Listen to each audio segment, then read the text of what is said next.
ओम सभी को।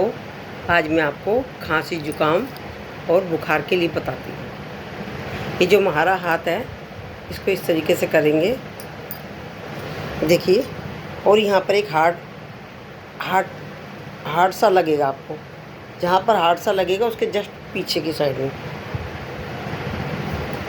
जस्ट पीछे इधर उसको दबाना है हमें। तो खांसी जुकाम बुखार उस पर आपको आराम मिलेगा। ओम राधे राधे।